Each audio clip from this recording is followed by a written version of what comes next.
Iran से जारी America और इजरायल की जंग के बीच अमेरिकी राष्ट्रपति डोनाल्ड ट्रंप लाइव आए हैं और उन्होंने देशवासियों को संबोधित किया है, ईरान को धमकियां भी दी हैं। ट्रंप ने कहा है कि वो चाहें तो एक ही दिन या एक ही रात में पूरे ईरान को खत्म कर सकते हैं और वो रात कल वाली भी हो सकती है। इसके साथ ही अमेरिका के रक्षा मंत्री भी सामने आए, उन्होंने भी कई सारे बड़े बयान दिए और कई सारे धार्मिक एंगल भी उन्होंने निकाल कर रख दिए हैं इस युद्ध में। सबसे पहले आपको ट्रंप को सुनाते हैं कि उन्होंने आज की रात यानी सोमवार की देर रात क्या कुछ कहा है, भारतीय समय अनुसार बता रहे हैं, और कैसे उन्होंने कहा है कि ईरान के लोग ही चाह रहे हैं कि वहां के रिजीम चेंज हो, वहां की सत्ता में बदलाव हो। पहले आप ट्रंप को सुनिए। And I know so many. I know coming from New York, originally I know so many people from around. They're incredible people, incredible energy, and very very brilliant people. And but when you're standing in a group and protesting, and you have a woman, in the case of the woman, remember the Great Woman March. Everybody was saying, "Oh, this is the end of the country," and then snipers selectively picked. Every single one was shot right between the eyes from a long distance. They were on top of buildings. Nobody even knew where they were, where they're coming from. This wasn't like a machine gun, which is also very bad. They've done that too. They did that. तो आपने Trump को सुना। Trump के जो रक्षा मंत्री हैं, युद्ध मंत्री भी कह सकते हैं अमेरिका के, पीट हेगसेथ, उनका भी बयान आपको सुनाते हैं कि कैसे उन्होंने ईरान वाले युद्ध को ईसाई धर्म से जोड़ दिया है और कैसे उन्होंने इसका धार्मिक एंगल भी निकाल दिया है। तो आप इन्हें भी सुनिए। One downed airman evaded capture for more than a day, scaling rugged ridges while hunted by the enemy. When he was finally able to activate his emergency transponder, his first message was simple and it was powerful. He sent a message: God is good.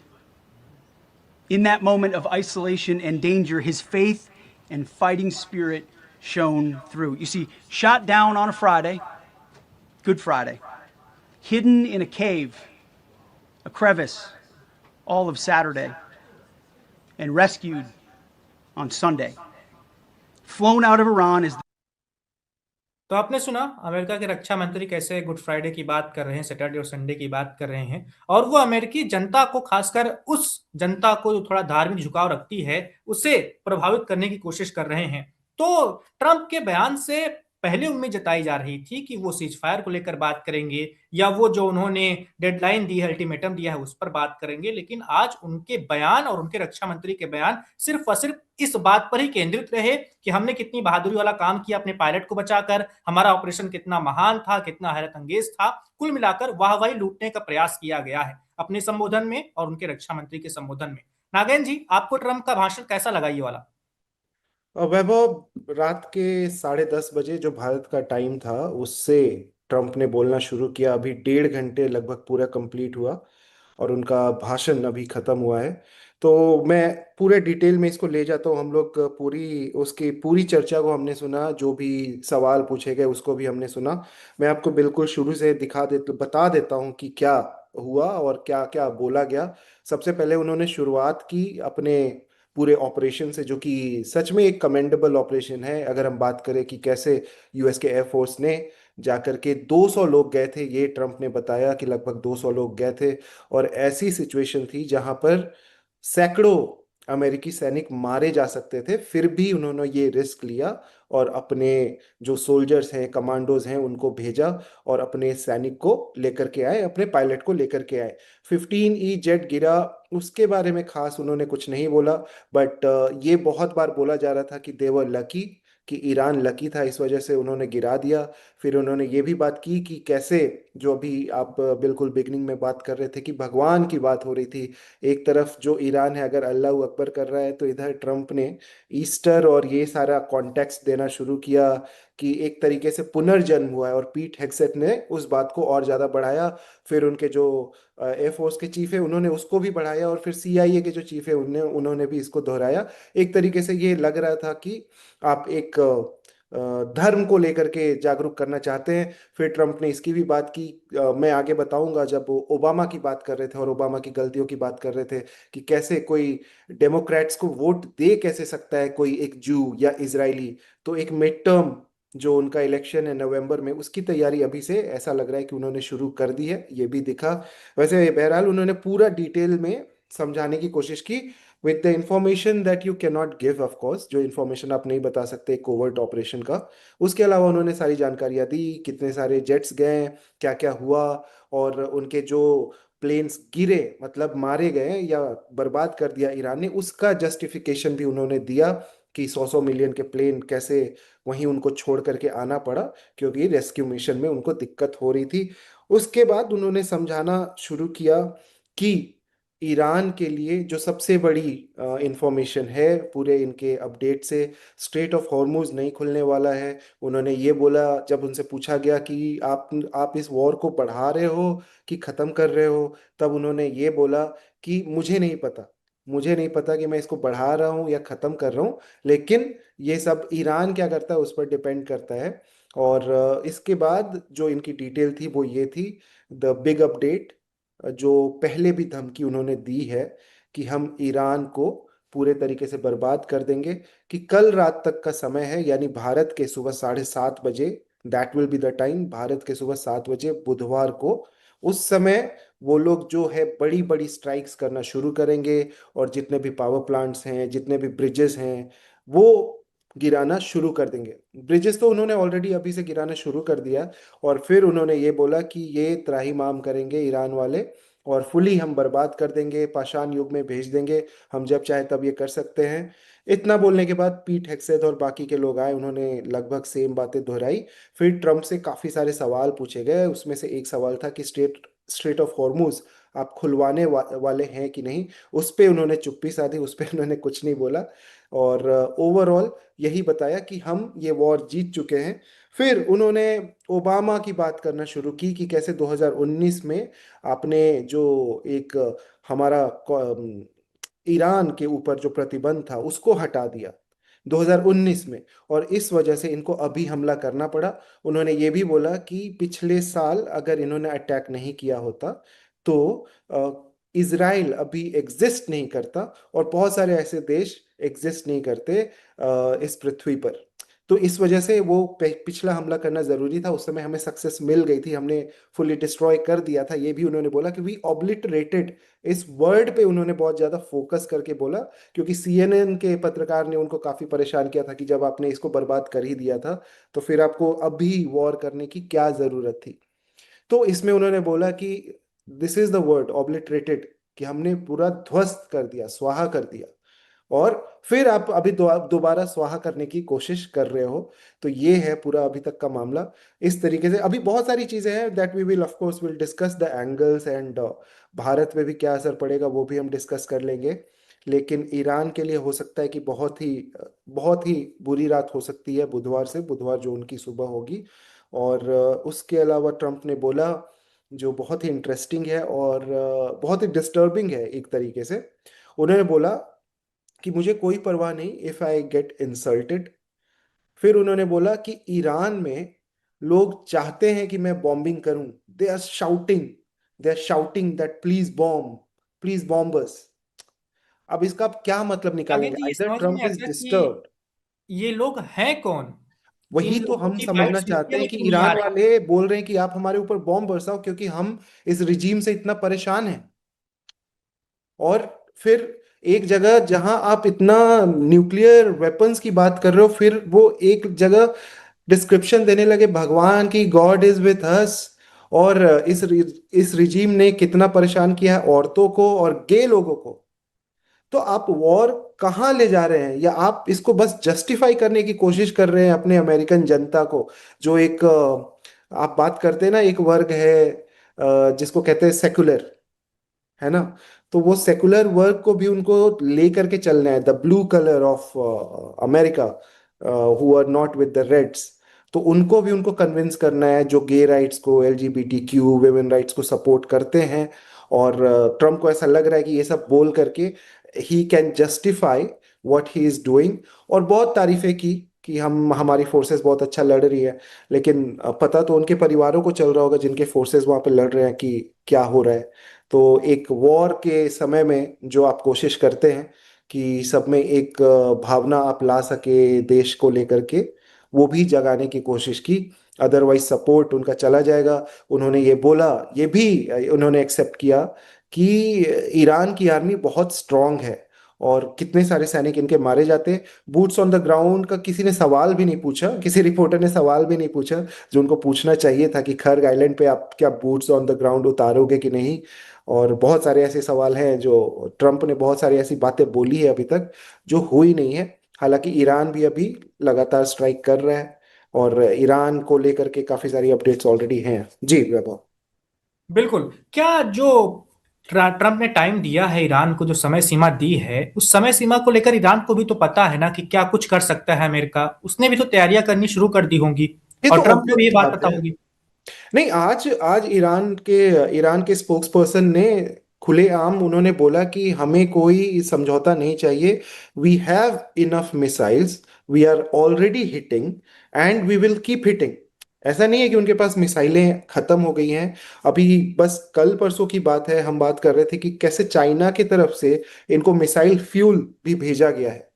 तो अब Trump खुद बता रहे हैं कि ये बहुत strong हैं, इतने स्ट्रांग नहीं हो पाते अगर ओबामा नहीं होते तो। कि Obama is someone who supported Iran but not Israel. Israel exist नहीं करता, ईरान इतना मजबूत है, इतनी सारी मिसाइलें उनके पास ऑलरेडी हैं। ये तो ट्रम्प खुद बोल रहे हैं। ऑब्वियस सी बात है कि एक वॉर में कोई अपने प्रतिद्वंदी को नहीं बताएगा कि वो कितना स्ट्रांग है, या जो भी इनका साइकोलॉजिकल वॉरफेयर है और इतना आप डरा भी रहे हैं। ऑफ कोर्स ईरान में आप समझिए कि ईरान के अंदर के लोगों को इस वक्त कितना डर लग रहा होगा कि किस तरह की बॉम्बिंग्स आने वाली हैं। अगर ट्रम्प बात कर रहे हैं, उनके पास ऑफ कोर्स उनके पास बहुत सारी ऐसी मिसाइलें हैं, लेकिन कितनी बची हैं। B2 बॉम्बर्स की जो बात है, आप ब्रिजेस पे करें या आप न्यूक्लियर साइट पे करें वो समझ में आता है, या आप उनके मिसाइलों को हिट करने की कोशिश करें वो समझ में आता है। लेकिन आप पहले बोल रहे थे जब आपने वॉर शुरू की, 2-3 महीने की बात करके आप देख लो, जब से उन्होंने वेनेजुएला वॉर खत्म किया, जब से जेराल्ड फोर्ड मूव किया और जब से अब्राहम लिंकन मूव किया ईरान की तरफ, तब से उनके स्टेटमेंट्स हर दिन बदलते जा रहे हैं। एक तो देखिए, ये सबको लगता है कि वो इसमें इस वॉर में भी एक पर्सनल पैसा बनाने की कोशिश कर रहे हैं, which is shameful as a president. लेकिन क्योंकि आप हर दिन बताते हो एक दिन वॉर खत्म करने की बात, दूसरे दिन वॉर वॉर आप बोलते हो कि और बढ़ा देंगे, फिर आप स्ट्रेट ऑफ हॉर्मुज की बात करते हो, जब आप बोलते हो स्ट्रेट ऑफ हॉर्मुज खुल जाएगा, ऐसा हो जाएगा वैसा हो जाएगा, तो प्राइसेस अपने आप फ्लक्चुएट हो जाते हैं बहुत ज्यादा। और वो उसका फायदा उठा सकते हैं because he knows when to make the market go up and down. लेकिन चलिए, ये तो इनकी पर्सनल चीजें हैं, लेकिन अभी बहुत सारी लाइफ ईरान की ये इन्वॉल्व बातें है। हो रही हैं कि ट्रम्प, खासकर उनका परिवार भी उनके राष्ट्रपति कार्यकाल के दौरान खूब पैसा बना रहा है। जो ये उनकी सब बेटी की देखिए, बातें होती बहुत हैं। बहुत देर में पता चलेंगे आपको यहाँ कौन सा पॉलिटिशियन कितना पैसा बना रहा है, ये पता नहीं चल पा रहा। यूएस में आई एम श्योर वो उनके नाम पे इन्वेस्टमेंट नहीं है, लेकिन उनके जो बच्चे हैं, उनके बच्चे वो जो हीरो बन के आते हैं, मतलब अभी तो बिल्कुल लगता है कि एक फिल्म चल रही है जब ट्रम्प अपनी फैमिली के साथ आते हैं, या पीट हेग्सेट जैसे आते हैं कि कोई MI6 का कमांडो आ रहा है। तो लेकिन ड्रामों के बीच जो लड़ रहे हैं वो एयरफोर्स के लोग हैं और बाकी लोग हैं। ट्रम्प के एक आपके जो सबसे खास हुआ करते थे, अगर आपको याद हो, शायद बहुत दिनों से आपको शक्ल बिल्कुल दिखाई नहीं दे रही होगी, JD वांस। He is the second in command and वो अभी एब्सेंट हैं, वो कहीं नहीं दिख रहे। ट्रम्प बार बार खुद बोल रहे हैं कि नहीं। आज भी उनसे पूछा गया कि आपका जो ऑपरेशन था उसमें सब लोगों की सहमति थी, तो उन्होंने खुल के बोला कि हाँ, सबकी सहमति नहीं थी। JD वांस आपको अभी कहीं स्टेज पे नहीं दिखेंगे, पीट हेग्सेथ अभी दिखते हैं, लेकिन he is second in command and he has क्या जेडी ऑलवेज वॉन्स बीन अपनी देयर। 2028 वाली तैयारी में लगे हुए हैं और इस वक्त नहीं चाह रहे कि ट्रम्प की इन हरकतों में शामिल होकर मैं अपना भविष्य खराब कर लूं? हाँ, लेकिन इसमें बहुत रिस्क है, आप बहुत ज्यादा रिस्क ले रहे हो। ऑफ कोर्स हर एक वॉर में एक इंसान रिस्क को कैलकुलेट करता है, और ट्रम्प खुद बोल रहे हैं कि वहां पे ये ऑपरेशन बहुत सक्सेसफुल रहा। उन्होंने एक गॉगल की भी बात की कि किस गॉगल ने हेल्प किया, बहुत सारी इंटरेस्टिंग बातें बताई, कौन कौन से हथियार भेजे, कोई ऐसा हेलीकॉप्टर था जिसमें इतने सारे बुलेट्स थे कि आप काउंट नहीं कर सकते। तो वो पूरे मिशन को उन्होंने डिटेल में बताया, और ये भी बताया कि कम से कम 200 लोग गए थे और 100 कमांडो, 100 US सोल्जर्स के मारे जाने की आशंका थी। फिर भी उन्होंने ये रिस्क लिया, फिर भी उन्होंने भेजा, बिकॉज US की एक नीति रही है कि वो अपने सोल्जर्स को पीछे नहीं छोड़ते, ये उन्होंने बोला। और उन्होंने बोला, ये भी एक्सेप्ट किया उन्होंने कि may be God was with us. ये एक बात उन्होंने बोली, जो हम लोग गॉड की बात करें, बहुत बार गॉड को रिपीटेटिवली उन्होंने मेंशन किया अपने पूरे स्पीच में, और फिर जब प्रेस कॉन्फ्रेंस हुई, और उन्होंने एक बहुत इंटरेस्टिंग बात की, which was direct attack on press, but he said someone leaked to Iran, किसी ने लीक कर दी इंफॉर्मेशन कि ईरान में एक दूसरा पायलट भी गिरा है। अब वो किसकी तरफ इशारा कर रहे थे ये पता नहीं है, लेकिन एक रिपोर्ट सीएनएन पर जरूर चल रही थी जिसमें ये information I. But I am sure कि अगर उन्होंने नहीं बताया होता तो कोई और मीडिया बताता या ईरान की मीडिया बताती। अब लेकिन उन्होंने बोला है कि जिसने भी लीक किया ये इंफॉर्मेशन, उसको हम सजा देंगे और बहुत बड़ी सजा देंगे। तो ये एक और अपडेट थी कि इस तरह की चीजें भी हुई। और न्यूयॉर्क टाइम्स को उन्होंने बहुत लताड़ा एक्चुअली, आज जब उनसे सवाल पूछा गया कि उन लोगों का क्या जो मर रहे हैं, तो उन्होंने बोला यार तुम इंसान ही गलत हो। तुम मतलब New York times is fake news, जो आप भारत में भी ये सारी बातें सुनते रहते हैं, फेक न्यूज है। और अब तो सब क्लियर है लोगों के दिमाग में कि क्या चल रहा है। तो एक बैलेंस्ड न्यूज यूएस में नहीं मिल रहा, तो हम भारत में क्यों ही उम्मीद करें। मतलब ठीक है, सब साफ साफ अपना पक्ष रख रहे हैं, और लोगों को डिसाइड करना है वो क्या करते हैं और क्या उनके लिए अच्छा है या बुरा है। हाँ वैभव। बिल्कुल, मोटा माटी बात करें तो ट्रम्प के आज वाले भाषण से ऐसा तो बिल्कुल नहीं लगा कि वो भी जल्द सब कुछ खत्म करने की इरादा रखते हैं। अभी उनके दिमाग में ऐसा लग रहा है कि बहुत कुछ चल रहा है। नहीं, उनसे पूछा गया, डायरेक्ट क्वेश्चन था जिसमें उनसे पूछा गया कि आप जो अभी एक्शन ले रहे हैं, ये जो विनाश करना चाहते हैं आप, ये क्या है? ये युद्ध खत्म करने की ओर एक्शन है कि युद्ध को बढ़ाने का एक्शन है?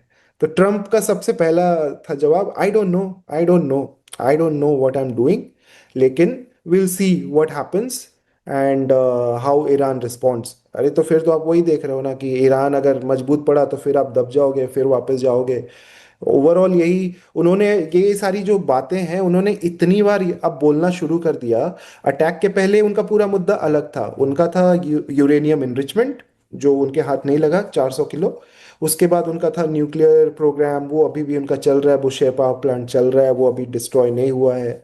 उसके अलावा उनका था कि स्टेट ऑफ हॉर्मुज तो कभी मुद्दा था ही नहीं। उसके बाद उनके मुद्दे अलग थे, रिजीम चेंज जो कभी अब वो एक्सेप्ट नहीं करते, और बाकी इसराइल की सेफ्टी एंड ऑल दैट, मिसाइलें ऑफ कोर्स वो सारे उनके उनकी हटाना बातों में चाहते थे, जो आ, बड़ी मिसाइलें थी 2000 किलोमीटर रेंज की।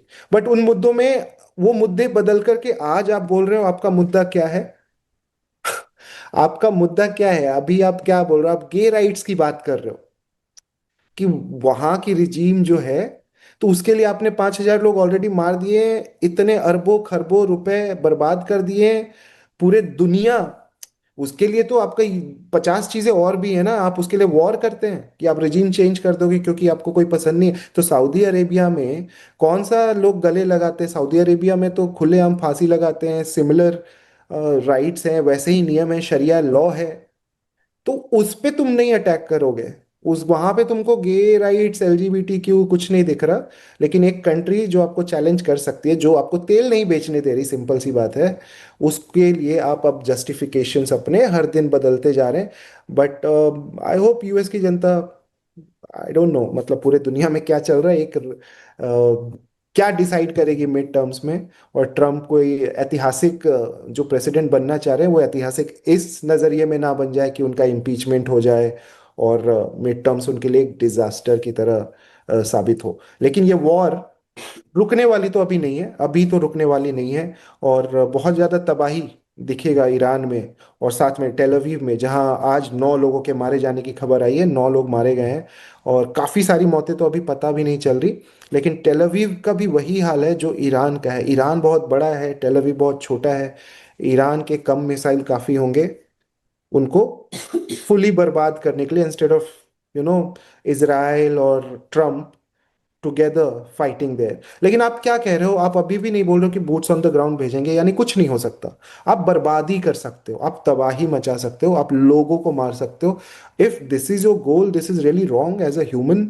मतलब एक इंसान के हिसाब से आप क्या प्रूव कर रहे हो अगर आप केवल प्रॉपर्टीज लोगों की बर्बाद कर रहे हो, या एक देश की प्रॉपर्टी बर्बाद करके कि ठीक है मैं कुछ नहीं कर सकता, तो एक खिसियानी बिल्ली खंबा नोचने वाली बात ऐसे नजर आ रही है अब ये ट्रम्प के स्पीचेस और ट्रम्प की ये बातें बर्बाद कर देंगे।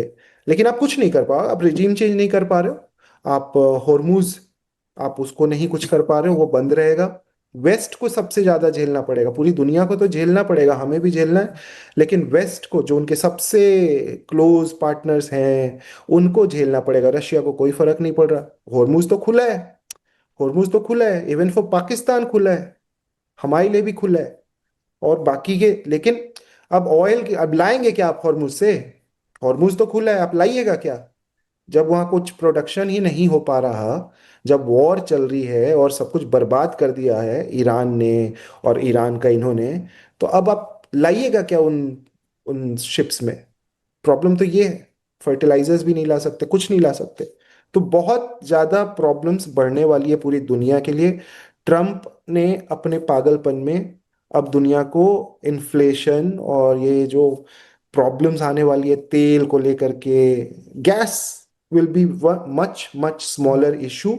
गैस तो छोटा इशू है, हम तो ऐसा देश है कि लकड़ी इकट्ठा करके लोग खाना बना लेंगे, ठीक है। लेकिन फर्टिलाइजर्स, अभी अभी जब आपका धान लगने का समय आने वाला है, फर्टिलाइजर्स की कीमतें बहुत ज़्यादा बढ़ने वाली हैं। तो ये सारी दिक्कतें जो हमें अभी दिख नहीं रही, वो बहुत ज़्यादा परेशान करने वाली हैं, बहुत ज़्यादा परेशान करने वाली है, क्योंकि हमारा बहुत ज़्यादा फर्टिलाइजर वहाँ से आता है। हम कोई आत्मनिर्भर इन चीज़ों में नहीं है, और जो कि होना चाहिए था। फर्टिलाइजर्स, हमारा एक कृषि प्रधान देश, पता नहीं अभी हम कृषि प्रधान हैं कि नहीं, लेकिन 70% जो हमारे किसान हैं, उनको ये समझना चाहिए था कि this this should have been the base, है ना, कि फर्टिलाइजर्स जो सबसे बेसिक चीज है वही हम अपने किसानों को नहीं दे पा रहे और हम आत्मनिर्भर बन रहे थे। तो बहुत डिजास्टर है। अगर धान अच्छे से नहीं होता, काफी चीजें अभी आप लगाएंगे वो अच्छे से नहीं होता, तो फिर क्या होगा? किस प्रकार से महंगाई बढ़ेगी उसको समझिए। और केवल धान की बात नहीं है, बाकी भी खेती है, फर्टिलाइजर्स ही नहीं आएंगे हमारे पास। नाइजीरिया के पास कुछ है, जहाँ वहाँ एक प्लांट है, भारत वहां से लाने की कोशिश करेगा, लेकिन ऑब्वियस ही बात है, प्राइस राइज कितना ज्यादा होगा उसका, आपका प्रोडक्शन इतना ज्यादा नहीं है जितना भारत को चाहिए। तो बहुत सारी प्रॉब्लम्स इसको लेकर के आने वाली है। This is just the beginning of a disaster. हमारी इकोनॉमी और दुनिया की इकोनॉमी बहुत ज़्यादा स्लो डाउन होने वाली है, महंगाई बढ़ने वाली है, नौकरियां जाने वाली हैं, लोग चेंज होंगे। जगह अभी पलायन, आप जानते हैं कि बहुत सारे रिपोर्ट्स ऑलरेडी आ गए, लोग जा रहे हैं, डर रहे हैं। किसी की 15,000 सैलरी, 20,000 सैलरी, वो अभी नहीं अफोर्ड कर पा रहा, इतना ज़्यादा रिस्क नहीं ले पा रहा टू टेक अ चांस। मतलब कोविड का एक सबक है कि आप रिस्क मत लीजिए, अगर फंस गए तो आप भूखे पेट वहां मर रहे हैं, उससे अच्छा कि आप घर चले जाइए, वो एक सेफर ऑप्शन है। हाँ। बिल्कुल। नेटो का जिक्र आपको सुनने को मिला ट्रम्प के आज वाले हाँ, स्पीच में। नेटो का बिल्कुल एंड में बात की, ट्रम्प ने नेटो की बात की। और ट्रम्प ने ये बोला कि हमें ज़रूरत नहीं है नेटो की, लेकिन उसमें बहुत फनी चीज़ ये हुई कि ट्रम्प ने गिना गिना के खुद ही बोला कि कितने सारे देशों ने हमारा साथ नहीं दिया, हमारे साथ खड़े नहीं हुई। देखिए, जापान है, उनकी आर्मी, हमारी आर्मी है वहाँ पे 50,000, और कोई उन्होंने साथ नहीं दिया। हमारा वहाँ पे बेस है, फिर भी उन्होंने साथ नहीं दिया। उन्होंने फिर बात की ऑस्ट्रेलिया की, ऑस्ट्रेलिया ने साथ नहीं दिया। फिर बात की साउथ कोरिया की कि यार वहाँ पे हमारे 75,000 आर्मी है बेसिस में, लेकिन उन्होंने भी इनका बिल्कुल साथ नहीं दिया। इसके बाद फिर उन्होंने बात किया नेटो की, कि नेटो के देशों ने बोला कि आप खुलवा दो तब हम वहाँ जाएंगे, अभी हम नहीं जाएंगे। फिर उन्होंने बात की फ्रांस की, कैसे they backed out, this is not our war. फिर बात की जर्मनी की, जर्मनी भी बैक्ड आउट। तो सबने उनको, उनका कहना है कि उन्होंने सबने उनको धोखा दिया, जितने भी नेटो देश हैं। And he is seriously thinking about getting out of NATO, because एक सच्चाई ये भी है कि नेटो का 60% खर्चा यूएस उठाता है, और वॉर के समय। लेकिन ये नेटो के डॉक्ट्रिन में या नेटो के जो अग्रीमेंट में ऐसा नहीं लिखा, ये तो खुद जाके आप, you are waging a war, this is not attack on you. तो it does not make sense for NATO, या उनके अग्रीमेंट के हिसाब से भी they should not be going into the war. और अगर वो जाएंगे तो ऑब्वियस सी बात है, it will become a world war. NATO अगर बिल्कुल। एंटर करता है, अपने फोर्सेस उतारता है ऑन ग्राउंड, तो Iran Iran will try to strike, Iran will definitely try to strike Europe also. 2,000 kilometre range की मिसाइलें तो उनके पास है ना, और उससे ज्यादा ही है, 4,000 तक की भी खबरें हैं। और कौन सा दूसरे देश चुप बैठने वाले हैं? और आप सोचिए कि स्ट्रेट ऑफ हॉर्मुज, कितना कितनी पाबंदी हो सकता है, सबके लिए ही बंद हो जाए। बहुत सारी प्रॉब्लम्स बढ़ने वाली हैं स्ट्रेट ऑफ हॉर्मुज, क्योंकि एक ऐसी जगह है जहां पे ट्रम्प नहीं जीत पा रहे। और खर्ग आइलैंड जहां वो चाहते थे अपने फोर्सेस उतारना, जहां पे सबसे ज्यादा एनर्जी साइट्स हैं, तो खर्ग आइलैंड पे हो सकता है बहुत ज्यादा स्ट्राइक्स हो। लेकिन जब तक आप बूट्स ऑन द ग्राउंड्स नहीं उतारते, जो हम ऑलमोस्ट हर डिस्कशन में बात करते ही रहते हैं, तब तक बहुत मुश्किल है। और बूट्स ऑन द ग्राउंड उतारने के लिए उनको कम से कम 10 लाख की सेना लानी पड़ेगी, तब वो जीत सकते हैं, जो कि अभी बिल्कुल, 50 से उसमें 60 नुकसान भी लाख बहुत ज्यादा ही होगा, जान हाँ, माल का। लोग तो मरेंगे, लोग तो मरेंगे। बिल्कुल। एक बात क्या आपको उनकी आज वाली स्पीच में ये भी देखने को मिली कि जो मध्य पूर्व में वेस्ट एशिया जिसे हम कहते हैं, वहां पर जो अमेरिका के सहयोगी देश हैं, सऊदी अरब, यूएई, कतर, कुवैत, बहरीन, हम्म। अगर अमेरिका ईरान पर और बड़े हमले करने जा रहा है तो ये तो पता है कि ईरान मेनलैंड अमेरिका को तो टारगेट नहीं कर पाएगा, लेकिन इन देशों पर हमले जरूर करेगा, बहुत भीषण हमले बिल्कुल। करेगा। तो क्या इन देशों की चिंता ट्रंप के आज वाली स्पीच में दिखी आपको? ट्रम्प को चिंता अगर हो, देखिए, Trump is looking for a way out. पिछली बार क्या हुआ था? पिछली बार किसने सीज फायर मांगा था? पिछली बार सीज फायर मांगा था इजराइल ने। और इस बार ट्रम्प बिल्कुल गुस्सा हो गए थे इजराइल के साथ, गाली गलौज जो भी हुआ था। इस bar now Trump has realise कि बूट्स ऑन द ग्राउंड में उतार नहीं सकता, बहुत ज्यादा मौतें होंगी। और लोगों ने बोला होगा, इनके लोगों ने सजेस्ट किया होगा होपफुली कि आप उतारेंगे तो मौतें होंगी, और ये होपफुली अभी तक तो माने हुए हैं कि बहुत ज्यादा नुकसान होगा। तो बूट्स ऑन द ग्राउंड अभी तो ऑफ द टेबल है। और जितने सारे एनालिस्ट एंड एक्सपर्ट्स से हम लोग रोज इंटरव्यू करते बात कर रहे हैं घंटे घंटे, तो यही समझ में आ रहा है कि boots on the ground is not on his table right now. लेकिन वो स्ट्राइक करके जो डराने की बात है, वो ही कर पा रहे हैं। वही पिछली बार भी आपने किया था, आपने बहुत सारे स्ट्राइक्स किए थे बी टू बॉम्बर से, आप बोल रहे कि स्ट्राइक्स किए थे। और अगर आपने सब कुछ डिस्ट्रॉय कर ही दिया था, तो आज ईरान इतनी मिसाइलें हैं, 38 39 दिन से आपको मारे जा रहा है, टेल अवीव को बिल्कुल गाजा बना दिया, वो कैसे करता? 1500 मिसाइलें मारी हैं यूएई पे। और वहां तो बढ़ेंगी, क्योंकि वहां पे बहुत सारे डेटा सेंटर्स। अभी बस कुछ दिनों पहले उन्होंने यूएई को वार्न करते हुए दिखाया कि स्टारगेट, स्टारगेट जिसका सबसे बड़ा क्लाउड है एआई का, तो अगर उसका, उन्होंने बोला कि ये आपको कहीं मैप पे नहीं दिखेगा स्टारगेट का वो कहाँ है डेटा। लेकिन उन्होंने पूरा मैप डिस्क्रिप्शन दिखाते हुए दिखाया, और मैप पे दिखाया कि this is where your location is, don't think that you can hide from us, जो ईरान के स्पोक्स पर्सन है। और बोला कि वी विल हिट यू। तो ट्रम्प आपको क्या धमकी दे रहे हैं कि हम आपके एनर्जी साइट्स को पूरा डिस्ट्रॉय कर देंगे, आपके बिजली घर ये वो जो भी है ब्रिजेस को, लोग को तो मारेंगे, बिकॉज ये बिल्कुल श्योर सी बात है वो मारेंगे, बिकॉज उन्होंने पहले भी मारा, एक स्कूल पे हमला किया आपने, वो भी टोमाहॉक मिसाइल से। तो ऑब्वियस सी बात है वो फिर से ये करेंगे, ये तो है, लोग मरेंगे ईरान में। लेकिन अब लग नहीं रहा कि ईरान को तो पता है कि उनके साथ ये दुर्दशा होने वाली है। They have accepted may be. लेकिन मौत कौन चाहता है? लेकिन ये जो भी है, वॉर हो रही है, और हम ये नहीं डिसाइड करते, ये लोग डिसाइड करते हैं। तो ट्रम्प को पता है कि लोग मरेंगे, दहशत वो फैलाएंगे। लेकिन इससे क्या प्रोटेस्ट होने लगेगा? क्या एंटी रिजीम प्रोटेस्ट? वो नहीं होगा ना। डेथ टू अमेरिका, यही वहां पे नारा चलता है, वही चलता रहेगा। और ये इनके बॉम्बिंग से और ज्यादा लोग उन्हीं पर गुस्सा होंगे। आपको क्या पता लोगों, आप मतलब ट्रम्प ट्रम्प फॉक्स न्यूज पे बात कर रहे थे, उनसे एक रिपोर्टर ने पूछा कि आर यू अवेयर कि वहां पे कितना खाना है, लोगों के पास खाना है कि नहीं, ईरान के लोगों के पास ऐसा, आपको क्या, आपके पास रिपोर्ट है? तो Trump started talking to her. उन्होंने उस औरत को बोला कि आपको याद है कि हम लोग गोल्फ कोर्स में मिले थे, वहां पे यू वर बात ही लुकिंग बदल दी। स्टनिंग। और मतलब वो उस औरत की तारीफ करने लगे। And he was telling shameful things to the woman कि मैं, मतलब मेरा मेरा करियर, पॉलिटिकल करियर खराब हो जाएगा, मैं जो बोलना चाहता हूँ अगर मैं तुम्हें अभी बोलूँ तो, सो आई कैन नॉट से दिस। तो और बात क्या, उससे सवाल क्या पूछा गया था? उससे सवाल ये पूछा गया था कि ईरान में लोगों के पास खाना है कि नहीं, आपका क्या सोचना है इसके बारे में, ये आप बोल रहे हो, और आपके पास उसके लिए कोई जवाब नहीं है। तो बिल्कुल। ये तो हालत है। ट्रम्प और की तो अभी ये आप, आदत ही रही है कि पसंद वाला सवाल होता है तभी वो जवाब देते हैं, नहीं तो फिर गुस्सा हो जाते हैं, वो कुछ और हाँ, बोलने लेकिन लगते हैं। आप इतने सारे जानों को, आप इतने सारे लोगों की जान को रिस्क में डाल रहे हो, उनको मार रहे हो, अपनी अपनी एक बात दिखाने के लिए कि आप सही हो। और अभी आप क्या जस्टिफिकेशन दे रहे हो, वो बहुत गलत है। आपका कुछ भी कंप्लीट नहीं हो पा रहा goal, that is a challenge, you have to accept it. आप लेकिन बोल रहे हो we have already won. If you बिल्कुल, हैव नथिंग शुरुआत में वर्क हम देन देखते व्हाई डू यू हैव थे टू किल जब जंग पीपल? शुरू हुई थी या उससे पहले, regime change regime change regime change, कहाँ गई वो बातें? वही तो हम समझना चाह रहे हैं कि रिजीम चेंज, मुश्तबा खमेनी गायब है, वो छुपे हुए हैं। लेकिन आईआरजीसी तो एक्टिव है, वो इतने सारे स्ट्राइक्स करे जा रही है, करे जा रही है। लगातार वो मिसाइलें मारे जा रहे हैं, टेल अवीव में लोग मर रहे हैं, पहले लोग नहीं मर रहे थे, लेकिन अब वहां पे लोग मरना शुरू हो चुके हैं। आज जीडी बख्शी साहब का हमने एक पॉडकास्ट किया, वो अभी गया थोड़ी देर पहले। तो उन्होंने बोला कि लगभग 900 लोग मारे गए टेल अवीव में अभी तक। 900 in Tel Aviv is big.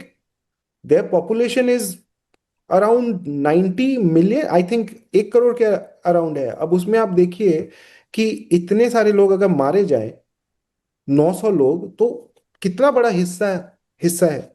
Iran में अगर आपने 5,000 मारे, they are still surviving. Iran is big. और जब आप बात करो कहाँ कहाँ बॉम्ब गिरा है, पूरा ईरान कितना बड़ा है और एक इजराइल कितना छोटा है। तो आई थिंक ट्रम्प ने ना, इसराइल को तो प्रॉब्लम है, इसराइल तो चाहता है वॉर लड़े, वो भी मरने के लिए तैयार है, लेकिन इसराइल को, और जैसा आपका सवाल था कि बाकी के जो देश है उनको बर्बादी की तरफ ढकेल दिया है, और इससे उनको कोई फर्क नहीं पड़ता। This will only help them कि अब आप और हथियार खरीदो। सऊदी अरेबिया के पास पैसा है, कतार के पास बहुत पैसा है, सारे देशों के पास पैसा है, यूएई के पास भी बहुत पैसा है। तो ये लगाते रहेंगे पैसा और हथियार खरीदेंगे अपने आप को और सुरक्षित। इनके पास ना सेना है, ना कभी इतनी बड़ी सेना बना पाएंगे लड़ने के लिए। आबादी ही हथियार नहीं है ही इतनी खरीद ज्यादा सकते। इनके पास। सॉरी। मैंने कहा आबादी ही नहीं है इनके पास इतनी ज्यादा। आबादी नहीं है, और इनको कभी ऐसा लगा नहीं था। आप सारे मुस्लिम वर्ल्ड और अरब वर्ल्ड का खेल खेल रहे थे कि अरब वर्ल्ड तो एक है। तो अब एक साथ अरब वर्ल्ड बर्बाद हो रहा है। ईरान हमेशा से अकेला था, क्योंकि वो लड़ता रहा, क्योंकि वो इनके ओपेक में नहीं है, इनके साथ तेल नहीं बेचना। पूरा खेल तो तेल का ही है ना। आपको तो चाहिए था तेल। ये तो अब सब पूरी दुनिया को समझ में आ गया है, बेशर्मी है। आप कुछ भी बोल रहे हैं, और हमारे कुछ कुछ एक्सपर्ट्स जो बोलते रहते हैं, और हमें उनका सामना करना पड़ता है। हाउ दे जस्टिफाई कि Iran Iran is the terrorist, और वो हॉर्मुज स्ट्रेट पे अपने कब्जा कर लिया है। बहुत सारी बातें हैं, उसको जस्टिफाई तो हम करते करते हैं, या हम उसका जवाब देते ही हैं। लेकिन ये जो आज की अपडेट है, या जो ट्रम्प ने आज बोला है, इसमें सबसे बड़ी बात यही है कि ईरान पे बहुत ज़्यादा बॉम्बिंग वो करेंगे, लेकिन इससे फ़ायदा क्या होगा क्या नहीं होगा उस पर उन्होंने कुछ नहीं बोला। ईरान और ज़्यादा बॉम्बिंग करेगा, और पूरा मिडिल ईस्ट अब जलने के लिए तैयार है। यही है। परसों से, एक परसों भारत के लिए परसों, लेकिन कल से यूएस के टाइम से जो उन्होंने बोला है, तबाही शुरू हो जाएगी। लेट्स सी कितनी तबाही होती है। बिल्कुल, जैसा कि आपने बताया कि जैसा कि ट्रम्प अपने सोशल मीडिया प्लेटफॉर्म पर पोस्ट कर रहे हैं लगातार, और आज वाली स्पीच के बाद तो यही लग रहा है कि कल और परसों, मतलब आने वाले 2 दिन बहुत ही महत्वपूर्ण होने वाले हैं, ईरान के लिए भी, अमेरिका के लिए भी, और ये जंग किस ओर जाएगी हाँ, इसका लेकिन नतीजा क्या होगा। ये वॉर देखिए, अभी तो रात के 12:30 बजने वाले हैं। We can continue of course, लेकिन ये वॉर भारत के लिए अब क्या है वैभव, ये मैं थोड़ा बस बता देता हूँ। जी। और ये वॉर अभी खत्म होने के जो आसार जो हमें लग रहे थे कि इतनी ज्यादा प्रॉब्लम बढ़ेगी, और देखिए ना जो मीटिंग्स हो रही है अभी, 58 देश मिले कि स्ट्रेट ऑफ हॉर्मुज खुलाने के लिए।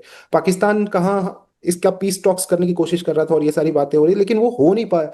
It was a big failure. Overall आप समझिए कि किसी की नहीं सुन रहा ईरान और इसराइल। आप इतना तबाही करोगे, अपने नेता को, जो प्लान तो यही था ना यूएस का, यूएस को यही लगा था या इसराइल को यही लगा था कि ये वॉर पहले दिन खत्म हो जाएगी, कि आप एक स्ट्राइक करोगे, मार दिया आपने खमेनेई को, उसके बाद 2-3 दिन में लोग सड़कों पे उतर जाएंगे और पूरा प्रोटेस्ट होगा। This must be the assessment of CIA, and उसके साथ मोसाद का असेसमेंट, कि ऐसा हम कर पाएंगे यहाँ पर। बट ये खेल पूरा उल्टा पड़ गया उनके लिए। कोई प्रोटेस्ट नहीं हुआ, और ईरान ने जितना जल्दी स्ट्राइक करना शुरू किया, उसके वजह से पूरा मामला बदल गया। There was no time, and इस बार इसराइल को बहुत झेलना पड़ा। तो अब 39 दिन, 40 दिन हम पहुंच चुके हैं इस वॉर के। ईरान झुका नहीं है। ईरान अभी भी इसराइल पे मिसाइलें मार रहा है। उनके पास छोटी रेंज की तो बहुत सारी मिसाइलें हैं। अगर वो इसराइल पे भी नहीं मार पाए, मान लीजिए कि जो बात होती है कि उनके पास 6,000, 6,000, 4,000 किलोमीटर रेंज की, या 2,000+ किलोमीटर रेंज की है, तो उसमें से ईरान बोल रहा है कि अभी हमने तो 50% मारा है, ऐसा अपडेट वो दे रहे हैं। लेकिन who knows, who tells the fact. अगर ईरान के पास कम भी होगा तो वो ज्यादा ही बताने की कोशिश करेंगे, या ज्यादा होगा तो कम बताने की कोशिश, बहुत बहुत सारी चीजें हो सकती है। How you are strategising the war, that is more important. और उसमें ईरान अभी तक तो बहुत सक्सेसफुल हुआ है कि 40वें दिन तक झुका नहीं है, स्ट्रेट ऑफ हॉर्मुज बंद करके पूरी दुनिया के नाक में दम किया है, और अब लोग परेशान हो रहे हैं। हाँ, तो ये वॉर अभी खत्म नहीं होने वाली, लंबा चलेगा। अगर परसों बॉम्बिंग होती है तो बीच में ऐसा लग नहीं रहा कि कोई निगोसिएशंस होने वाले हैं। जितने भी बातें हुई अभी तक निगोसिएशंस की, वो सब बेकार ही रही है, कुछ भी उसमें प्रॉमिसिंग नहीं दिखा है। भारत तो पहले ही बोल चुका है कि हम लोग तो दलाल हैं नहीं, तो हम लोग इसमें घुसेंगे नहीं, जबकि भारत के अच्छे संबंध हैं। ब्रिक्स के हम मेंबर हैं, ब्रिक्स में ईरान है, और हम उसमें प्रेसिडेंट हैं भारत। तो भारत के पास बहुत अच्छा मौका था कि हम ईरान से ही बात कर सकते थे। इसराइल में तो हम गए थे उनको बोलने कि हम फादरलैंड हैं, लेकिन ये मौका गवाता हुआ हम देख रहे हैं। हमें नुकसान झेलना पड़ेगा बहुत ज्यादा। जैसा मैंने बताया कि मान लीजिए स्ट्रेट ऑफ हॉर्मुज खुल भी गया, सब कुछ खुल गया, लेकिन जो पावर प्लांट्स, जो प्रोडक्शन प्लांट्स हैं वहां पे, एलपीजी या आपके ऑयल के लिए या आपके फर्टिलाइजर्स के लिए, वो प्लांट्स खुलने में अब आपको हो सकता है कि 3 साल 4 साल, जब तक वो पूरा रिपेयर ना हो तब तक वो फुल कैपेसिटी में नहीं आएगा। और हम अब क्या समझदारी करने वाले हैं, हमारे पास कोई ऑप्शन नहीं है। हम, रशिया हमें सस्ता तेल नहीं दे रहा पहले की तरह, और अभी 108 या 110 बैरल के दाम पे चला गया है, $110 प्रति बैरल के दाम पे चला गया है ऑलरेडी ऑयल। तो ये और ज़्यादा अभी बढ़ेगा। और उसके अलावा जो हम अगर अमेरिका से भी ला रहे हैं, वेनेजुएला से, जहाँ पे अभी ऑयल रिग्स तैयार ही नहीं हुए हैं, तो वहां से तो हम कैसे ही लाएंगे। लेकिन हम जहां से भी ला रहे हैं, बात यह है कि हम बहुत ज्यादा उसमें खर्च करने वाले हैं। आपको याद होगा एक अग्रीमेंट मोदी जी करने गए थे जब पिछली बार यूएस गए थे, तो पिछली बार तो उन्होंने एक अग्रीमेंट किया था जहां डिसाइड किया था ट्रम्प के साथ कि आप यूएस से ऑयल लीजिएगा। ये वेनेजुएला वॉर ये सब नहीं हुआ था उसके काफी पहले, और वहां पे काफी ज्यादा ये अग्रीमेंट की बात हो चुकी थी। और उस समय भी हम सोचते थे कि क्यों हम ये डिसाइड कर रहे हैं कि हम यूएस से तेल लाएंगे, जो कि इतना महंगा होगा, लाने में इतना खर्चा होगा। चलिए, अब तो ये मजबूरी भी बन गई है, और हमारे ट्रेड एग्रीमेंट्स तो चल ही रहे हैं। तो अब लाइए वहां से महंगा तेल, तो यहाँ तो महंगाई होगी ही, ऑब्वियस सी बात है। तो इलेक्शंस का वेट है, वॉर खत्म हो चाहे नहीं हो। वॉर अगर खत्म भी हो जाती है, वॉर अगर मान लीजिए कल भी खत्म हो जाती है और इलेक्शंस आते हैं, तो हमें बहुत ज्यादा दामों में डिफरेंस नजर आएगा। क्योंकि obviously the businessman also they don't leave an opportunity to make money, और अभी सप्लाईज तो जाएंगे ही, तो दिक्कत होगी वैभव। ये लंबा चलने वाला है थोड़ा, बट बिल्कुल, कई डिसाइसिव। लोगों को तो मैं सुन रहा था अमेरिका के कि ट्रम्प साहब के पास तो भी कई सारे महीने हैं, वो चाह रहे हैं 4 जुलाई से पहले पहले सब मामला निपट जाए। यानी उनके पास अप्रैल भी है, मई भी है, जून भी है। क्या आपको ऐसा लगता है कि अभी 2-3 महीने भी चल सकता है युद्ध? इतना ईरान के पास मिसाइलें तो मुझे नहीं लगता कि वो रेगुलरली इतना मिसाइलें मारे।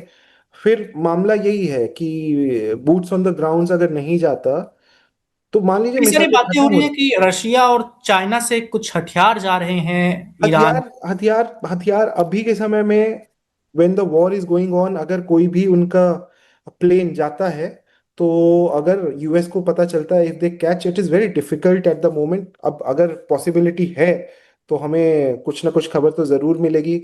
लेकिन अब बात तो ये भी हुई थी कि रशिया ने ओरेशनिक भेजे, और कुछ हमारे एक्सपर्ट्स जो थे उन्होंने ये कंफर्म किया था कि हाँ, उनके पास ओरेशनिक पहुंच चुका है।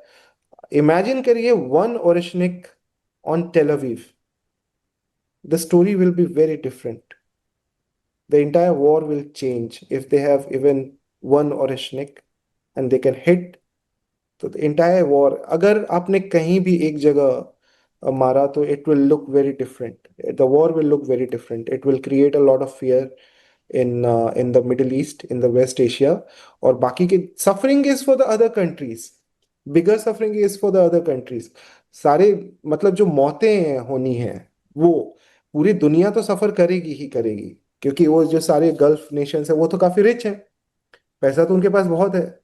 रिकवर जल्दी कर ले पता ही जाएंगे। नहीं, गाड़ियां और क्या क्या, आपने आप नहीं देखते, शेख शेख एक, मतलब आपको एक कॉम्प्लीमेंट है कि हाँ बहुत पैसा है ये है। तो पैसा तो बहुत है, लेकिन अब जान सुरक्षित नहीं है। ट्रम्प से दोस्ती करके ये सारे लोग जो हैं उनकी जानें सुरक्षित नहीं है। दुबई जिसको तो अब अगर ट्रम्प ये हरकत करते हैं तो दुबई पे अभी ट्रम्प ने जैसा कि बोला 1500 मिसाइलें मारी, और ट्रम्प ये बोल रहे हैं कि ये तो वॉर मैंने किया इसलिए ये बचे हुए कि 1500 ही मारी नहीं तो और ज्यादा मारते। तो आप सोचो, मतलब कुछ भी चल रहा है। वो उनका कहना है कि ईरान ने तो ये सबको कब्जा कर लिया होता, यूएई पे कब्जा कर लिया होता, सऊदी अरेबिया पे कब्जा कर लिया होता, और इसराइल को पूरे तरीके से अभी मतलब ध्वस्त कर दिया, खत्म, नक्शे से मिटा दिया होता। ये सब कर दिया होता है ईरान ने अगर ट्रंप ने हमला नहीं किया होता तो प्रॉब्लम यही है कि दूसरे देशों को वो पता नहीं वो कब बोलने वाले हैं। और ट्रंप अगर मान लीजिए ही कीप स्ट्राइकिंग, ठीक है, सब कुछ आपने बर्बाद कर दिया, पाषाण युग में पहुंचा दिया, लेकिन फिर भी अगर मिसाइलें बची रह गई, यूरेनियम बचा रह गया, आईआरजीसी बची रह गई, क्योंकि आप बूट्स ऑन द ग्राउंड तो उतार ही नहीं रहे हो, तो आपकी विक्ट्री तो होने वाली है नहीं। तो इट्स अ माइंडलेस वॉर।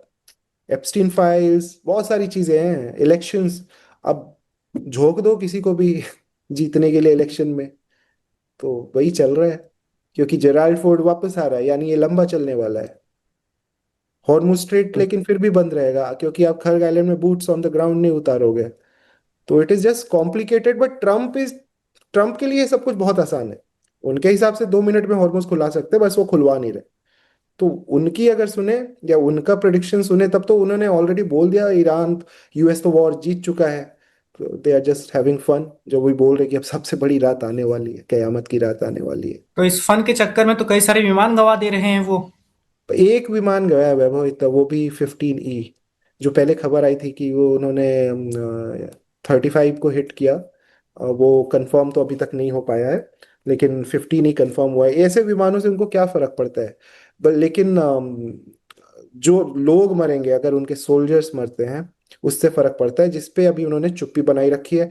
और ये अभी यूएस में रिपोर्टर्स को भी समझिए एक तरीके से बता दिया गया है कि प्रोटोकॉल कि आप डेथ्स पे सवाल ही नहीं पूछो। किसी भी रिपोर्टर ने उनसे ये सवाल पूछा नहीं। 13 के 13 अभी तक वो अटके हुए हैं इस रिकॉर्ड पे। लेकिन इसराइल भी नहीं बता रहा कि उनके कितने लोग मर रहे हैं क्लियरली। लेकिन इजराइल से तो फोटोज भी नहीं आ पा रही, वहां इसकी भी जबकि मनाही है। जबकि इसराइल इतना फ्री कंट्री है, यहाँ पे तो इसराइल में तो बहुत फ्रीडम है, इस तरह की बातें होती नहीं। लेकिन हमारे इजरायली दोस्त भी जो है वो भी अभी रिस्पॉन्ड करना उन्होंने बंद कर दिया है। वो नहीं बता रहे, पहले वो बता रहे थे मत आओ, इमरजेंसी है, बिल्कुल बुरी हालत है। बट ऐसा नहीं है, बंकर्स भी हैं। और हमारे रिपोर्टर्स भारत से भी काफी सारे रिपोर्टर्स वो तो सुरक्षित दिख रहे हैं। लेकिन गाजा जैसा भी, मोस्ट ऑफ टेल अवीव और हाइफा हाइफा के आज की जो तस्वीरें थी बहुत ही भयावह थी। वहां क्योंकि ऑयल रिफाइनरी है तो वो सब पूरा जला दिया। तो जो ट्रम्प बोल रहे हैं वो दूसरे देशों के साथ भी हो रहा है, एग्जैक्टली वही चीज दूसरे देशों के साथ हो रही है। और बहुत बुरा तब हो जाएगा जब ईरान डिसैलिनेशन प्लांट्स, जैसे कुवैत में उन्होंने हिट किया, और कुवैत 90% वाटर के लिए उन पर डिपेंडेंट है, अब ऐसे प्लांट्स हिट करना शुरू कर दे और ये सारी चीजें होने लगे, तो फिर बहुत ज्यादा बुरा हो जाएगा ये वॉर पूरे वेस्ट एशिया के लिए। और Trump in the name of God या जो भी अब इसको रीजन देते रहे, this is going to be a crazy war, without any goal, without any achievement, like last time. लेकिन लास्ट टाइम 12 दिन में आप मान गए थे, थम गए थे। अभी आप पता नहीं कहाँ थमोगे, वो दिख नहीं रहा। और किस चीज से थमोगे वो दिख नहीं रहा।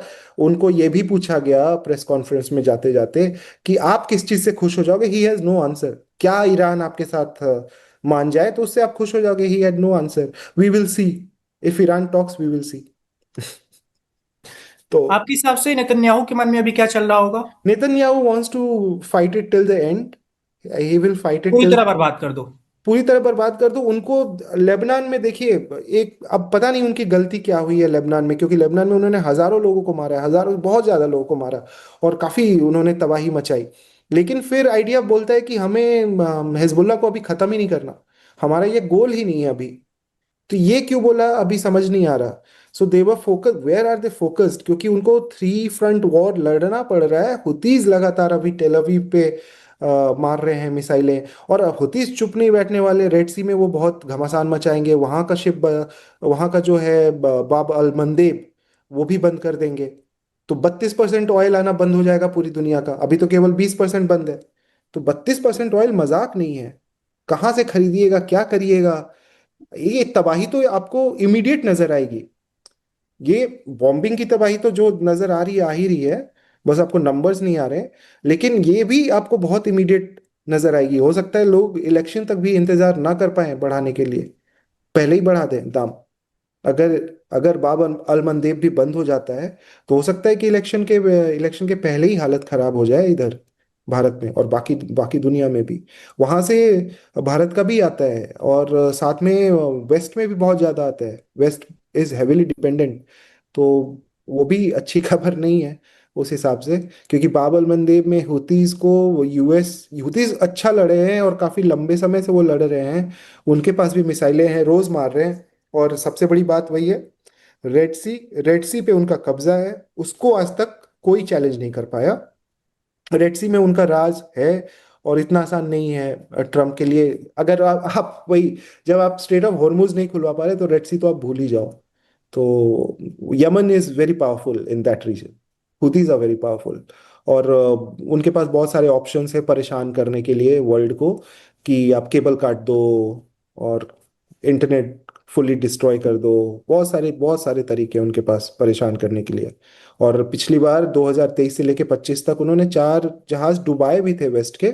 यूके के भी जहाज डुबाए थे और बहुत नुकसान हुआ था। काफी दिनों तक पड़ा रहा था उनका जहाज, उसको कोई खींच के टो डाउन करने भी नहीं ले गया, कुछ भी नहीं हुआ था। और वो धीरे धीरे डूबता रहा, किसी की हिम्मत नहीं हुई आने के लिए। तो it was a message and it was a video that showed कि कैसे हुतीज पावरफुल हैं। उनके आप वीडियोस देखेंगे कैसे वो जहाज पे हेलीकॉप्टर से कूदते हैं और पूरा जहाज कैप्चर कर लेते हैं। मतलब they are called terrorist by US of course, and because Saudi Arabia से वो लड़ते हैं। सऊदी अरेबिया से बहुत फाइट किया है उन्होंने, and they are anti Saudi Arabia camp in Yemen. Yemen भी अभी बटा हुआ है दो हिस्सों में, एक तरफ ईरान राज करता है, एक तरफ ईरान बैक्ड लोग राज करते हैं जो हुतीज हैं, और एक तरफ आपके जो सऊदी बैक्ड लोग हैं जिनको बैक करते हैं सऊदीज, वो राज करते हैं। तो बहुत ही अभी धीरे धीरे जो है वेस्ट एशिया की दुश्मनी और उनके जख्म को रेदना शुरू हो गया। एक और चीज बहुत इंटरेस्टिंग ट्रम्प की थी कि जब उन्होंने शुरुआत की प्रेस कॉन्फ्रेंस की, तो सबसे पहला सवाल एक मिडिल ईस्टर्न जर्नलिस्ट से लिया। और उस जर्नलिस्ट का सवाल क्या था? क्या क्या था? पूछेगा एक मिडिल ईस्ट का जर्नलिस्ट या वेस्ट एशिया का जर्नलिस्ट? पहले तो उसने 15 बार थैंक यू बोला ट्रम्प को, thank you thank you thank you मुझे मौका देने के लिए, सवाल पूछने के लिए, and thank you for what you are doing, and he was from the middle east.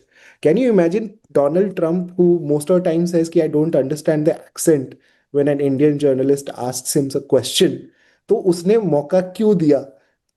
And he was standing right in front of it felt like it was staged कि एक जर्नलिस्ट, मिडिल ईस्टर्न जर्नलिस्ट, उसने पहले बहुत बार thank you बोला Trump को। फिर उसने एक सवाल बोला कि मेरे पास 3 सवाल है। एक सवाल उसने बोला कि कुर्दिस्तान का आपने तेल बेचवाना शुरू कर दिया, कि अब कुर्द लोग तेल बेच पा रहे, कुर्दिस्तान हु हेट इरेनियंस, और उनका टर्की के साथ भी संबंध है। तो ये पहला उनका बोलना था कि आपने कुर्दिस्तान से तेल बेचना शुरू करवा दिया, यानी ईरान से आपने तेल, अगर ईरान नहीं बेचने दे रहा तो कुर्दिस्तान इज सेलिंग। तो ये एक पहला बोला। फिर दूसरा कि आप कुर्द फोर्सेस को भेजोगे ईरान, तो ट्रम्प ने बोला हाँ मैं भेजना चाहता हूँ उनको ईरान, लेकिन वो मारे जाते हैं इसलिए मैं अभी उनको नहीं भेजूंगा। और एक सवाल कुर्दिस्तान को लेकर ही था कि आप उसको आजाद कराओगे। तो ये आप समझो कि कितना, किस लेवल तक का प्रोपागेंडा चल रहा है, कितना माइन्यूटली और कैसे कंट्रोल किया जा रहा है नैरेटिव को एक वॉर में। और वो होता ही है, हर देश में होता है। तो ठीक है, होना भी चाहिए आप, लेकिन the war should have an aim. वही मिसिंग लग रहा है इस पूरे ट्रम्प प्रोजेक्ट में, जो वो पाषाण युग में ले जाना चाहते हैं ईरान को। कि किसी को आप पाषाण युग में डाल, आप किसी को बस बर्बाद कर रहे हो कि हाँ जी आपको 15 साल लग जाएंगे रीबिल्ड करने में। आपने सीरिया बनाया, सीरिया बर्बाद किया, फुल्ली डिस्ट्रॉय कर दिया, अब खत्म हो गया। अब वहां पे अभी कौन है? वहां पे एक टेररिस्ट को आपको वहां पे प्रेसिडेंट बनाना पड़ा, तो कौन सा ये अचीवमेंट है क्या? और वहां पे भी क्रिश्चियंस मारे जा रहे हैं, क्रिश्चियन मार रहे हैं। और बहुत वहां पे भी हालत खराब है, ड्रूज मारे जा रहे हैं, केवल मुस्लिम रहेंगे, आइसिस टाइप की चीजें हो रही है। तो कौन सा अच्छा काम किया? लोग तो मर रहे हैं ना, ये तो खबरें, किसी को फर्क नहीं पड़ता सीरिया में कौन मर रहा है, क्योंकि that is not in the headline, right? Even we won't talk about it. लेकिन अलशरा जैसे लोगों को अपने प्रेसिडेंट बनाया, तो बर्बादी ही की। जी वैभव। बिल्कुल। एक आखिरी सवाल, एमबीएस क्या चाह रहे होंगे, वो क्या समझा रहे होंगे ट्रम्प की टीम को कि आप ऐसा कीजिए वैसा कीजिए, क्या वो जंग रोकना चाहते हैं या वो भी चाह रहे हैं कि इस बार ईरान को खत्म ही हो जाना चाहिए? आई थिंक एमबीएस का जितना करना था उसने कर लिया। एंड ट्रम्प ने तो उसको ही तेल, वो तो बोल रहा है कि तुम सऊदी का तेल लेने की टेंशन क्यों ले रहे हो, वहां से तो दिक्कत हो रही है। तो ही इज सेइंग कि तुम हमारा तेल खरीदो। तो ये कौन सा दोस्त है? आप समझिए, उन्होंने तो ये बोला है, जो पिछला प्रेस कॉन्फ्रेंस किया, तो ये वही बोल रहे हैं कि स्ट्रेट ऑफ हॉर्मुज बंद है, हमारे पास अभी are the biggest oil reserve, उसके बाद वेनेजुएला, उसके बाद बाकी। तो आपको दूसरी जगह जाने की जरूरत क्या है, आप हमारे से तेल ले लो। तो सऊदी अरेबिया ने शुरुआत में ये किया, सऊदी अरेबिया स्टक। आराम देखिए, आप सऊदी अरेबिया की का जो बात है वो ये है कि वहां पे एक कंपनी है अरामको, और अरामको इन उनकी इकोनॉमी में एक बहुत बड़ा मेजर रोल प्ले करती है। अरामको के शहर बसे हुए हैं, ऐसे ऐसे बड़े बड़े कैंपसेस जिसमें अमेरिकन्स रहते हैं, बहुत सारे अमेरिकन्स रहते हैं, अमेरिकी स्कूल हैं। सब कुछ उनका, जो भी उनको चाहिए अंदर में मिलेगा, बाहर सऊदी के आम लोगों से उनको मिलने की ज़रूरत नहीं है। वहाँ आप बुर्का पहनने की ज़रूरत नहीं है, आप शराब पियो, सब कुछ मिलेगा जो आप एक अमेरिका में एक्सपेक्ट करते हो, वो अरामको के कैंपसेस में मिलेगा। वहाँ पे आप ऑयल बेच रहे हो, तो इनके इनका जो रिलेशन है वो पैसों का है। तो इनको के ईमान धर्म का रिलेशन नहीं है। सऊदी अरेबिया अभी, ये भी खशोगी को मारने वाला बंदा जिसने आपका अमेरिकन, उसको टर्किश था, वो खशोगी को उसने मार दिया, और उसका पता भी नहीं चला। आप ऐसे लोगों का सपोर्ट करते हो? ये लोग जो गोल्ड सीट पे बैठते हैं सारे के सारे, और सब कुछ गोल्ड का है इनका, उनको, आपको लगता है कि उनको कोई फर्क पड़ता है कि सड़कों पर क्या हो रहा है? अगर सड़कों पे 50 लोग मारे भी गए तो उनको क्या फर्क पड़ता है? वो सेफ हैं। उनका, उन्होंने तो इतना पैसा कमा लिया, they can exit any time. लेकिन ठीक है, बर्बादी होगी, पैसा है, फिर से बना लेंगे। कितनी बर्बादी होगी ये नहीं पता। अब वो, अब केवल बेसिस तक ही बेसिस तक ही ईरान रहेगा ऐसा तो है नहीं। ईरान भी, उनके पावर प्लांट्स और सारे ये जो स्ट्रक्चर है, और ये आरामको को तो मारा ही था पहले, अभी और मारेगा। और साथ में अमेजोन, और जो आपकी एक लिस्ट है 18 कंपनीज की, जिसमें टेस्ला भी है, गूगल भी है। तो the world can go for a stand still. आप, हम ये नहीं समझ पा रहे कि एक छोटी छोटी चीजों से, या एक बड़े स्ट्राइक से पूरी दुनिया को रोका जा सकता है। अगर पूरी दुनिया का इंटरनेट बंद हो जाता है, या पार्शियली बंद हो जाता है, 50% बंद हो जाता है, आप समझिए दुनिया में हम अभी ऐसे बात नहीं कर पा रहे होंगे। आप समझ रहे हैं कितनी सारी प्रॉब्लम्स आ सकती है केवल बिल्कुल। इंटरनेट के बंद हो जाने से, और इतने सारे पावर प्लांट्स डिस्ट्रॉय हो जाने से। तो no planes, nothing will be flying, और वो सिचुएशन तो अभी आ रही है। तो this is just disaster in making. हमने कुछ नहीं सीखा कोविड से। बहुत लोग बात करते थे कोविड में, लोग ज्ञान बहुत देते थे कि इसके बाद तो लोग बड़े भाईचारे के साथ रहने लगेंगे, और देखिए 2022 में कोविड खत्म हुआ, 23 में लड़ाई शुरू हुई, 22 में ही लड़ाई शुरू हो गई थी, रशिया यूक्रेन। और उसके बाद अभी तक हम जो बच्चे जन्म लिए होंगे इस दौरान, वो समझिए वो क्या देख रहे होंगे, वो हमेशा war war war. Even they know who is Donald Trump. वो एक गली का बच्चा, बिहार का बच्चा भी आज उसको पता होगा डोनाल्ड ट्रम्प कौन है, और जेडी वांस कौन है, खामेनेई कौन है। तो इट इज क्रेजी सिचुएशन, बहुत ही अजीब सिचुएशन है। एंड विल सी क्या होता है कल परसों में, क्या होता है, बहुत ही, हम तो नजर बना के रखेंगे। लेकिन इस वॉर का अंत जो है Vaibhav, because it is aimless war, इसलिए मैं बोल रहा हूँ कि इसका अंत नजर नहीं आ रहा। क्योंकि ट्रम्प अचीव क्या करना चाहते हैं, किस बात पे वो अग्री कर जाएंगे ईरान से, ये इसमें कोई क्लैरिटी है नहीं। And Iran does not want to have any negotiations, negotiation वाली कोई बात है नहीं। अब वो आर या पार की लड़ाई है ईरान के लिए। That's why I am saying कि there is no end to it. और अगर ये एंड होगा कभी, तो ट्रम्प अपना किसी भी दिन बस विक्ट्री अनाउंस करके, मतलब ये भी पॉसिबल है कि स्ट्राइक किया, 2-4 दिन, बर्बाद कर दिया जी, बर्बाद कर दिया, B2 बॉम्बर्स दिखा दिए हमने, ये गिरा दिया, जैसे पिछली बार आपने बोला था कि हमने मिसाइल, हमने सब बर्बाद कर दिया, हमने 5 तो साल उसका पीछे न्यूक्लियर, धकेल दिया। तो वही फिर करके आप एग्जिट कर लोगे, और ईरान को अगर हिट करना होगा, उसके पास मिसाइलें बची होंगी, तो दे कैन स्टिल स्ट्राइक। अब तो उनको वो सबको मारेंगे। तो बस बर्बादी है। इतना पैसा अभी इमेजिन, इतना सारा पैसा, और इस दुनिया में इतनी गरीबी। तो हम बर्बाद होने के लिए तैयार हैं। We all should be, there is nothing positive you know. बिल्कुल, देखते हैं कब तक चलती है ये जंग। अगले 2 दिन जैसा कि आपने बताया बहुत महत्वपूर्ण होने वाले हैं, अमेरिका के लिए भी, ईरान के लिए भी और सारी दुनिया के लिए भी, क्योंकि स्ट्रेट ऑफ हॉर्मुज के बंद होने से तो हमारे जैसे देश तो परेशान है ही, जहां पर तेल की खपत में दिक्कत हो रही है, गैस के दाम बहुत ज़्यादा बढ़ गए हैं, और जैसा कि आपने बताया फर्टिलाइजर की भी दिक्कत आने वाली है। तो सबको तैयार रहना होगा, क्योंकि ट्रम्प के दिमाग में क्या चल रहा है किसी को कुछ नहीं पता। ट्रम्प को भी खुद नहीं पता कि वो इस जंग को किस ओर ले जाना चाहते हैं। तो जैसे भी कोई नई अपडेट आएगी, वन इंडिया आपको लगातार वो अपडेट देता रहेगा। इसके लिए आपको वन इंडिया पर बने रहना होगा, और आप देखते रहिए। Subscribe to One India and never miss an update. Download the One India app now.